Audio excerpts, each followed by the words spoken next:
السلام علیکم جی، بسم اللہ الرحمن الرحیم۔ آپ سب لوگوں کو یہ پتہ ہے کہ اللہ تعالیٰ ہم لوگوں کی رہنمائی کے لیے ہر دور میں اولیاء کرام بھی بھیج رہے ہیں، بزرگ بھی بھیج رہے ہیں۔ اب کانٹینٹ میں آپ نے پڑھ دیا ہوگا، میں نے کانٹینٹ میں بتایا کہ آج میں آپ کو نبوی وظیفہ بتانے لگا ہوں۔ اب اس نبوی وظیفہ، اب اس کو سمجھانے کے لیے میں آپ کو ایک واقعہ تھوڑا چھوٹا سا بتاتا ہوں، اس سے آپ کو یہ ہوگا، بالکل آپ کو اچھے طریقے سے سمجھ آ جائے گی۔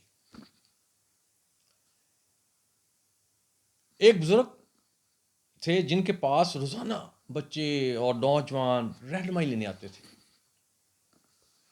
ایک دفعہ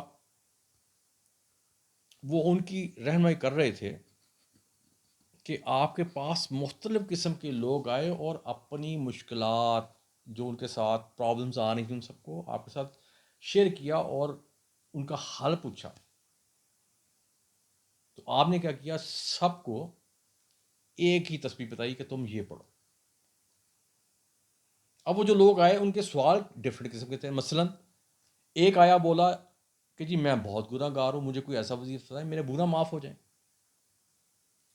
دوسرا بولا جی ہمارے ہاں بارش نہیں ہوتی، پانی کی کمی ہے جس سے ہماری فصلیں نہیں ہوتی۔ تیسرا بولا جی میں بہت ہی غریب ہوں، میرے رزق کے لیے کوئی دعا بتائیں۔ اور اس کے بعد ایک اور آیا، وہ بولا جی میری شادی کو کافی عرصہ ہو گیا لیکن میرے ہاں اولاد پیدا نہیں ہو رہی، تو آپ برائے مہربانی مجھے کچھ بتائیں۔ اب تمام نوجوان جو وہاں بیٹھے تھے نا، وہ اس سوچ میں پڑ گئے کہ یار یہ کیا ہے، جو بھی بندہ اپنا مسئلہ لے کے آتا ہے یہ بزرگ ان کو ایک ہی تسبیح بتاتے ہیں کہ بس یہ پڑھو تو تمہارا مسئلہ حل ہو جائے گا۔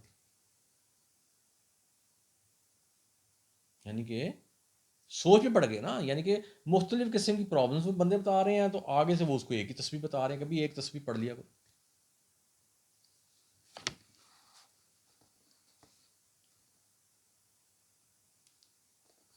تو انہوں نے آخر بزرگ سے پوچھ ہی لیا، کہتے جی، اور وہ بزرگ جب کوئی آتا تو اس کو کیا کہتے تھے، کیا کون سی تسبیح پڑھو، ایک تسبیح کون سی پڑھو، استغفار پڑھا کرو۔ صرف وہ یہ کہتے تھے بس۔ اب جب سارے بچوں یا نوجوانوں کے ذہن میں کوشچن آ گیا تو انہوں نے یہ پوچھا، ان بزرگوں سے پوچھا کہ آپ ہر ایک کو ایک ہی ورد بتاتے جا رہے ہیں، ایک ہی تسبیح بتاتے جا رہے ہیں، جبکہ ان کی جو مشکلات ہیں یا پرابلم وہ تو مختلف قسم کی ہیں۔ تو وہ بزرگ بولے میں کون سا، وہ آگے سے کیا جواب دیتے، میں کون سا اپنے پاس سے بتا رہا ہوں، جو قرآن پاک میں ہے میں تو وہی بتا رہا ہوں۔ اور اس کے لیے انہوں نے کیا کیا، انہوں نے پھر سورہ نوح کی ایک آیت پڑھی، اب جس کا ترجمہ یہ تھا کہ میں اپنے رب سے بخشش طلب کرو، وہ بخشنے والا ہے، وہ مال اولاد میں تمہاری مدد کرنے والا ہے، اور تمہارے کھیت ہرے بھرے ہوں گے اور نہریں بہیں گی۔ اور بھی اس کا آپ، اب آپ کو ایک چیز یہاں بتاؤں کہ حضور صلی اللہ علیہ وآلہ وسلم جو کہ خود ایک نور تھے، وہ بھی روزانہ 100 مرتبہ استغفار پڑھتے تھے۔ اس لیے میں آپ کو یہ کہوں گا کہ آپ بھی استغفار کو اپنا معمول بنا دیں اور پھر دیکھیں کہ اللہ تعالیٰ کی نعمتیں اور رحمتیں کیسے آپ پہ نازل ہوتی ہیں۔ پڑھنا کیا ہے، استغفار۔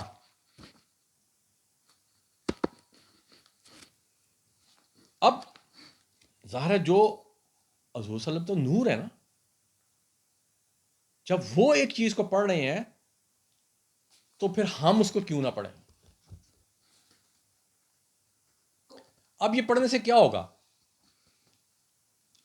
جو آخرت میں عذاب ہے اس میں کمی واقع ہوگی، بلکہ ختم بھی ہو سکتا ہے، لیکن اعمال کی سزا تو ملنی ہے۔ اللہ تعالیٰ بھی قرآن پاک میں بھی آپ دیکھیں تو فرماتے ہیں کہ تم استغفار پڑھا کرو تاکہ تم پہ رحمتیں برسائی جائیں. اگر میرا نبی میرا محبوب پڑھتا ہے تو تم کیوں نہیں پڑھتے؟ مطلب یہ ہوا کہ جو استغفار ہے یہ رحمتوں کی چابی ہے. پھر اس کا تو یہ اس کا انالیسس تو یہ نکلا. اس لیے میں آپ کو کہوں گا کہ استغفار کو پڑھا کریں. اب ایک چیز اور یاد رکھیں کہ یہ توبہ اور استغفار سے ہی آپ اپنے گناہوں کو بخشوا سکتے ہیں.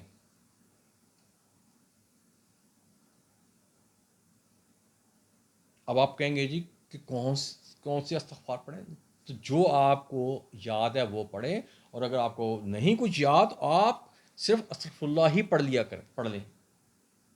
جیسا ان بزرگوں نے بتایا، ایک تسبیح یعنی 101 مرتبہ، اور محمد اور آل محمد کے ساتھ درود بھی بھیجا کریں. اب یہ جو آپ کو چیز بتائی ہے نا، یہ آپ ایک دفعہ کر کے دیکھیں، پھر آپ دیکھیں کہ اللہ تعالیٰ کی رحمتیں کیسے آپ پہ برستی ہیں. کیونکہ میں نے آپ کو بتایا حضور صلی اللہ علیہ وسلم بھی اس کو روزانہ 100 مرتبہ پڑھتے تھے، اس لیے اس کو نبوی وظیفہ کہا جاتا ہے. اب مجھے امید ہے کہ آپ اس سے ضرور فائدہ اٹھائیں گے،